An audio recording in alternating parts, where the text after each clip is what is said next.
우리가 사용하는 단어 중에 참 복잡하고 어려운 단어가 있다면 저는 사랑이라는 단어가 아닐까 생각해 봅니다.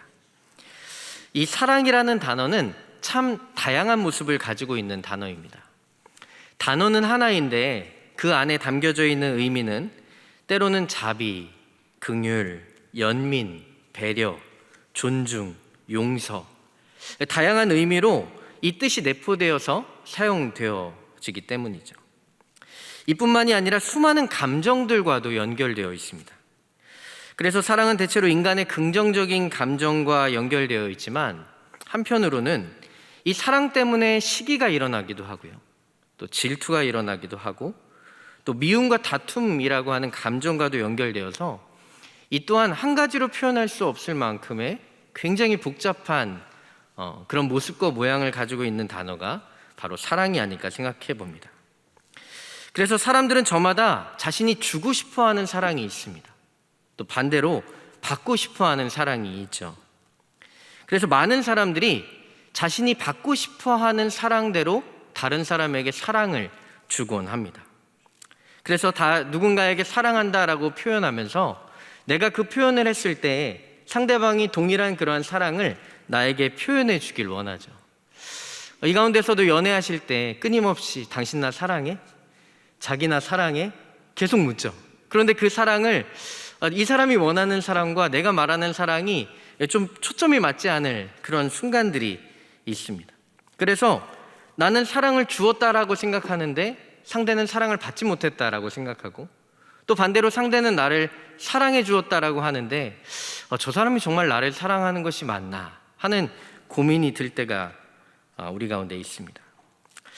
결혼 초반에 저에게도 에피소드 하나가 있는데요. 이제 그 전사 시절 초반에 좀 어렵게 지냈기 때문에 이제 묵상수를 받고 부목사가 되어서 아내에게 좋은 가방을 좀 그래도 하나 사주고 싶다. 그래서 한 몇 달 동안을 아무튼 차곡차곡 제 용돈을 모았습니다. 그래서 아내에게 내심 이제 기대를 하면서 이게 당신을 위해서 내가 준비했어 라는 마음으로 이제 짠 하고 줬습니다. 제 마음속에는 기대를 했죠. 와, 너무 고마워, 너무 예뻐, 어떻게 이런 걸 준비했어? 라는 대답을 저는 내심 기대했습니다.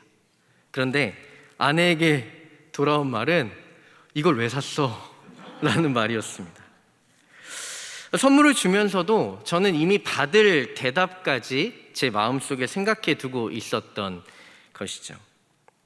내가 주고 싶은 사랑 그 안에는 때로 내가 받고 싶은 사랑이 담겨져 있기도 합니다. 사랑장이라고 불리우는 고린도전서 13장의 말씀을 보면 이 사랑에 대해서 구체적으로 표현하고 있습니다. 그러면서 사랑은 이기적이지 않고 자기의 유익을 구하지 않는다고 말씀합니다. 우리가 사랑을 이야기할 때 구체적으로 좀 구분해 내야 하는데 그것은 바로 사랑과 욕심이라고 하는 이 경계선이 모호한 이것을 우리는 구분해 내야 한다는 것입니다. 사랑한다고 말하지만 그 사랑이 나 중심적이고 만약 이기적이라면 그것은 사랑이라기보다는 욕심에 가까울 수 있는 것입니다.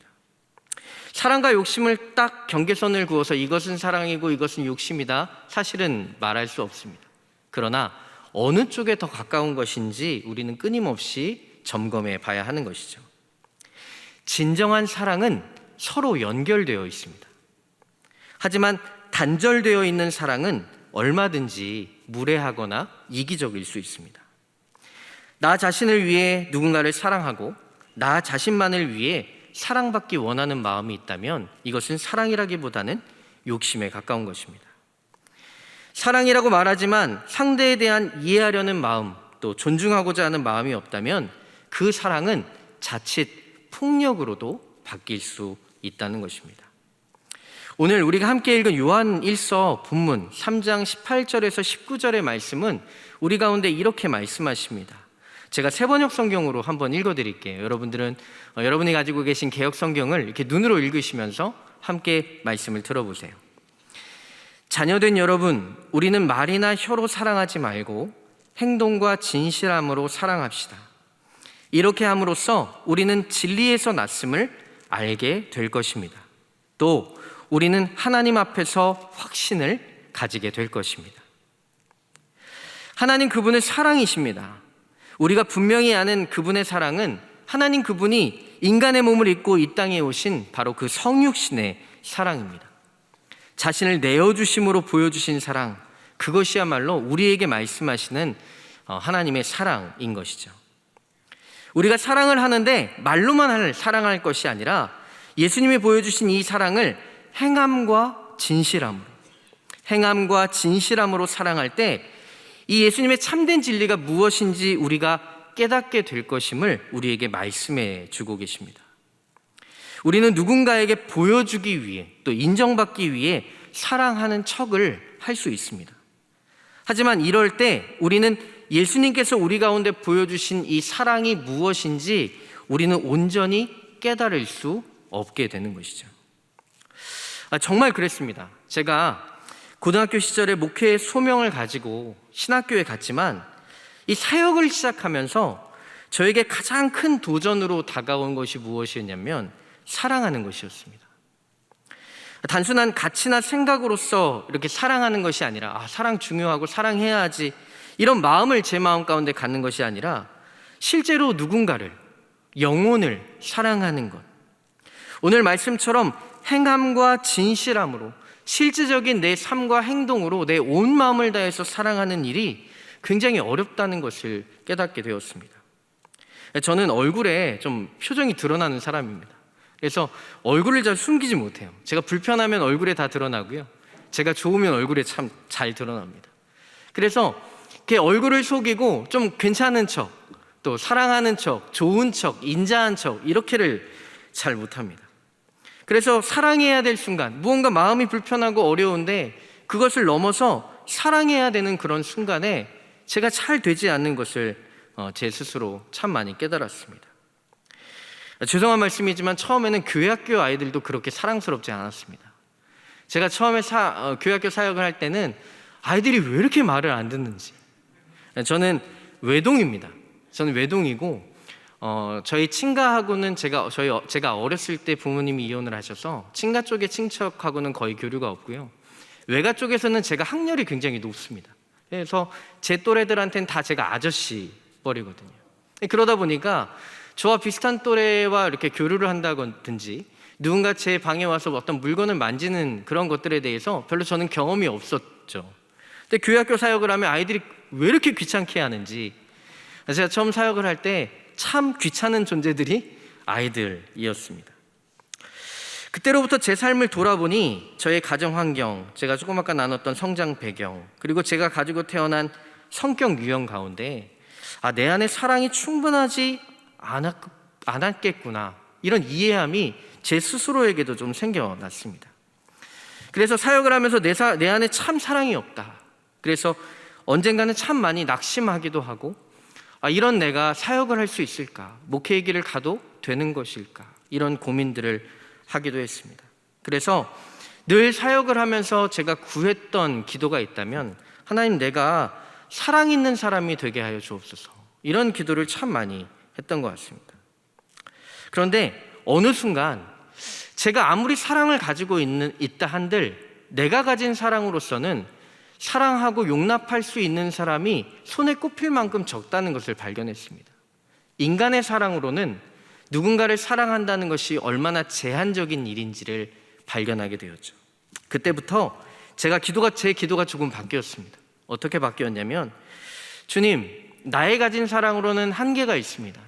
예수님의 사랑을 내 안에 부어주시옵소서. 예수님의 사랑으로, 내가 그 아버지의 사랑으로 용서하고 용납하고 또 받아들이고 또 내가 정말 영혼을 사랑할 수 있게 하나님, 내 안에 예수님의 사랑을 부어 주옵소서, 이렇게 기도했던 것 같습니다. 우리 인생에는 몇 번의 터닝 포인트가 있습니다. 저에게도 그런 터닝 포인트들이 몇 개 있는데, 저에게는 가장 또 제 삶의 중요한 터닝 포인트 중에 하나가 첫째 아이가 태어났던 시간이었습니다. 하나님 아버지의 그 사랑을 제게 깨닫게 해달라고 기도하던 저에게 아이가 생겼습니다. 이 아버지의 마음이 무엇인지 깨닫게 하신 그런 시간이었던 것 같습니다.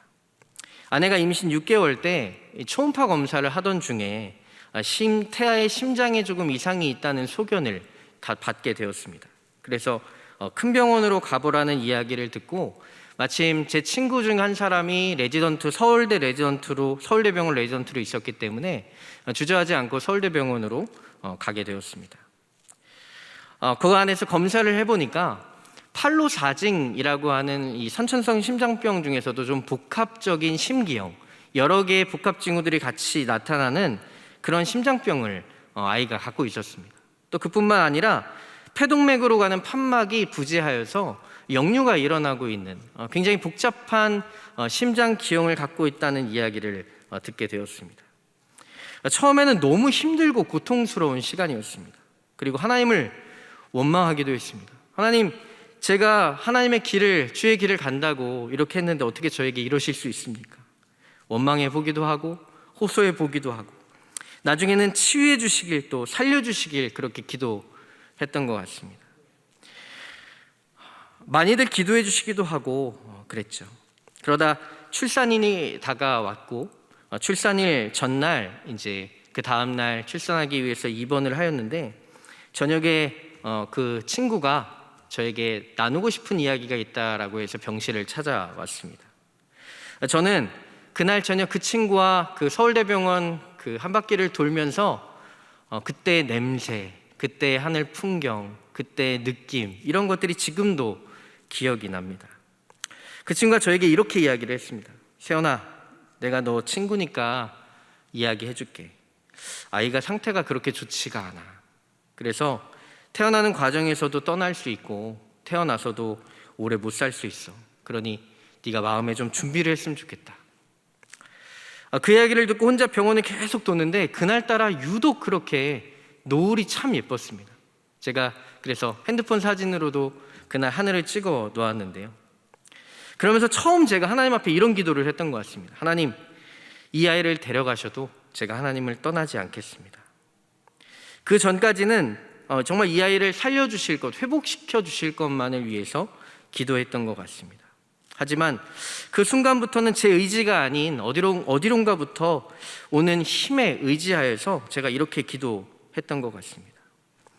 아내는 36시간 진통을 했고 아이는 태어났습니다. 예상했던 대로 태어나자마자 중환자실에 들어가서 거의 100일 가까이 중환자실에서 생활을 했습니다. 폐동맥으로 가는 판막이 없어서 많은 고비들이 있었지만 정말 감사하게도 지금 이제 16살, 17살, 만 17살이 되어서 지금까지 은혜로 살아오고 있습니다. 저는 아이가 태어나고 100일 가까이 신생아 중환자실을 하루에 한 번 또는 2번씩 오갔습니다. 그러면서 정말 아픈 아이들이 많고 참 아픈 사람들이 많다는 것을 알게 되었습니다. 그리고 그 아픈 환자들을 둔 수많은 보호자들 또 그 가족들의 아픔들을 하나하나 마주 대하게 되었습니다. 그러면서 그동안 알지 못하고 이해하지 못하고 깨닫지 못했던 것들을 조금씩 이해하고 또 느끼고 깨달아가기 시작했습니다. 특별히 제가 그렇게 구했던 아버지 하나님의 사랑이 무엇인지 아주 조금씩이나마 이해하기 시작했습니다. 매일 아침과 저녁 신생아 중환자실에 들어가면 아이는 온몸에 그 줄과 기계를 달고 있습니다. 때로는 아이에게 손을 얹고 또 어떤 때는 아이를 살짝 들어 안아서 품에 안고 기도해주고 찬양해주면서 무언가 이 아이를 위해서 내가 내어줄 수 있는 것이 있다면 내가 무엇을 내어줄 수 있을까, 이런 마음으로 늘 그 아이를 바라보았던 것 같습니다. 아이에게 참 미안한 이야기가 될 수 있다고 생각합니다.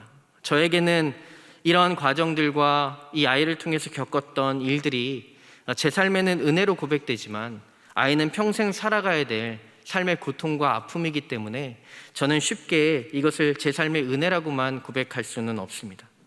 그러나 분명한 것은 이 과정을 통해서 하나님의 사랑이 무엇인지 저는 조금이나마 이해할 수 있게 되었던 것 같습니다.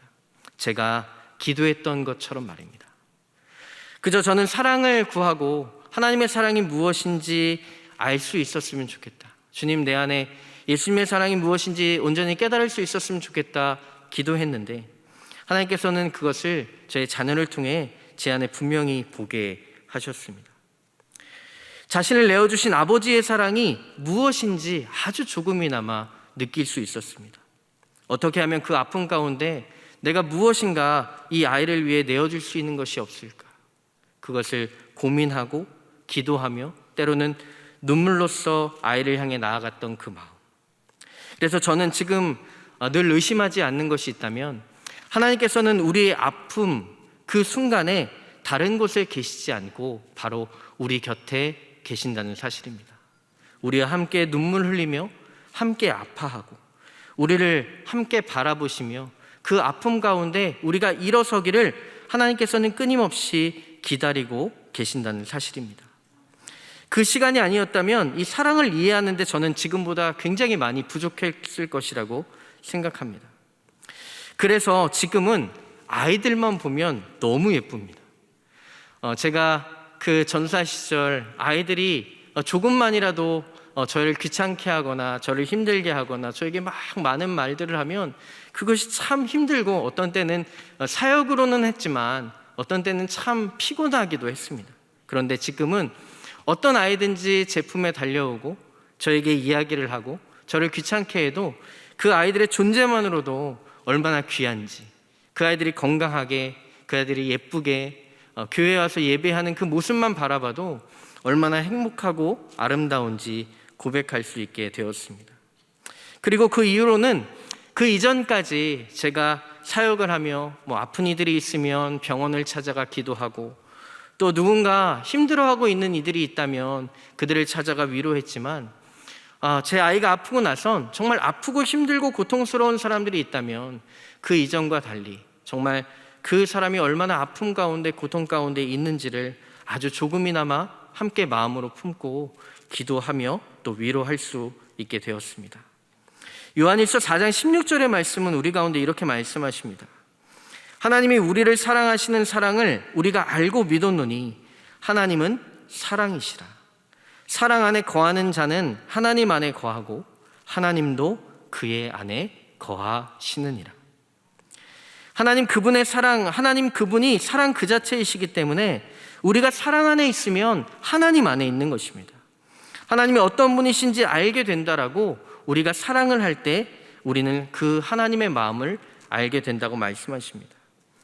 아픔을 겪으며 부족하나마 사랑을 깨닫게 되자 나를 향한 하나님의 사랑이 어떤 것인지를 조금이나마 이해하게 되었습니다. 사랑하는 여러분, 우리의 삶 가운데 수많은 성경의 지식, 또 우리의 삶 가운데 신앙의 경륜, 또 우리의 믿음 생활을 하면서 쌓아온 우리의 수많은 신앙의 이야기들, 그러나 그것이 진짜 우리의 삶 속에서 지금 일어나는 우리의 삶의 사랑과 연결되어 있지 않다면 우리는 정말 참된 진리를 알고 있거나 이해하고 있는 것인지 우리 자신에게 묻고 돌아봐야 할 것입니다. 사실 저는 여전히 지금도 사랑하는 일에 고민하고 또 싸워가고 있습니다. 충분히 누군가를 제가 가진 사랑으로 사랑하기에 얼마나 부족한지를 날마다 깨닫고 있습니다. 사랑하는 일이 얼마나 어려운 일인지를 날마다 고백하고 있습니다. 그런데 그럴 때마다 다시금 기도하는 것은 내가 가진 사랑이 아니라 예수님이 가진 사랑으로 내가 채워져야 한다는 것을 고백합니다. 내가 가진 사랑으로서는 사랑할 수 있는 사람이 너무나 제한되어 있기 때문입니다. 오늘 이 시간 우리는 교육부 헌신 예배로 예배를 드리고 있습니다. 오늘 사랑하는 교사들 오늘 아침 헌신 예배로 또 임명 예배로 오늘 이 시간 늦은 시간까지 또 교육부 헌신 예배로 함께 예배하고 있습니다. 저는 교회학교 교사로서 가장 큰 영적 유익이 있다면 그것은 바로 사랑하는 것이라고 고백해 드리고 싶습니다. 우리가 사랑할 때 우리가 하나님의 진리를 깨닫고 하나님이 누구이신지를 알며 하나님 나를 얼마나 사랑하시는지를 우리는 비로소 이해하게 되는 것입니다. 우리는 만남의 존재입니다. 때로는 우리 인생에 좋은 만남도 있지만 우리를 아프게 하고 힘들게 하는, 우리가 쉽게 사랑할 수 없게 하는 그런 만남들도 우리에게 주어집니다. 여전히 나는 내가 가진 사랑으로 사랑하기에 어려운 이들이 우리의 삶 가운데 만나게 됩니다. 하지만 그 만남 가운데 내가 사랑하기 힘든 사람들을 사랑해가며 정말 하나님이 나를 그냥 사랑하신 것이 아니라 내가 이 사람을 이렇게 사랑하기 힘든 것처럼 하나님께서 나를 사랑하시기에도 얼마나 힘들었을까? 내가 이 사람들을 용납하지 못하는 것처럼 하나님이 나를 용납하시는 것이 얼마나 힘들고 어려웠을까? 하나님이 그저 나를 위해서 십자가의 자신을 내어주신 것이 당연하고 나는 충분히 그럴 만한 가치가 있는 사람이고 이렇게 교만하게 생각하는 것이 아니라 정말 내가 용서할 수 없고 내가 용납할 수 없고 내가 사랑할 수 없는 그 사람을 바라보며 주님 나를 용납하신 그 사랑의 크기가 얼마나 큰 사랑인지를 우리는 다시 한번 하나님의 말씀 앞에서 묵상하며 깨달아야 할 줄로 믿습니다. 이 시간 함께 예배하는 저와 여러분, 우리가 가진 사랑으로는 사랑할 수 없는 이들이 여전히 우리 주변에는 참 많을 것입니다. 하지만 나를 용납하시고 다함없는 사랑으로 사랑하신 그 예수님의 사랑을 우리가 함께 의지하기를 소망합니다.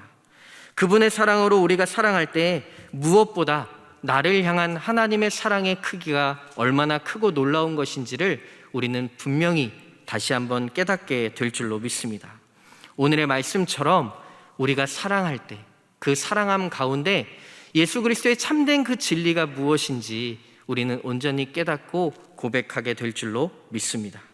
그 사랑을 더욱 깊이 깨닫고 이해하며 그 삶을 통해 우리의 삶이 끊임없이 예수 그리스도의 십자가의 사랑으로 말미암아 그 복음의 참된 진리에, 우리가 정말 하나님 나라의 더욱더 복된 진리에 더욱더 한 걸음 나아갈 수 있는 저와 여러분들의 삶이 되시기를 주님의 이름으로 축복합니다.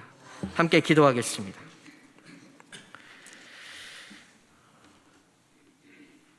살아계신 하나님, 우리가 가진 사랑이 얼마나 연약한지요, 때로는 말과 혀로만 사랑하고 있는 것은 아닌지요. 주님, 우리의 연약한 사랑을 용서하여 주시옵소서. 우리 안에 예수 그리스도의 십자가의 사랑을 회복시켜 주시옵소서. 그 사랑의 은혜, 그 사랑의 감격 우리 안에 다시 회복되어질 때 우리가 그 사랑으로 말미암아 예수님께서 나를 용서하시고 나를 구원하신 그 십자가의 사랑의 크기가 얼마나 큰 것인지 우리가 깨닫게 될 줄로 믿습니다. 우리 사랑하는 종교가족들 한 사람 한 사람 예수 그리스도의 십자가의 사랑을 부어주사 사랑함으로 우리 교회가 더욱더 뜨겁게 사랑함으로 하나님의 아름다운 그 놀라운 은혜와 사랑을 회복할 수 있는 주님의 몸된 교회가 될 수 있도록 축복하여 주시옵소서. 예수 그리스도의 이름으로 기도드렸습니다. 아멘.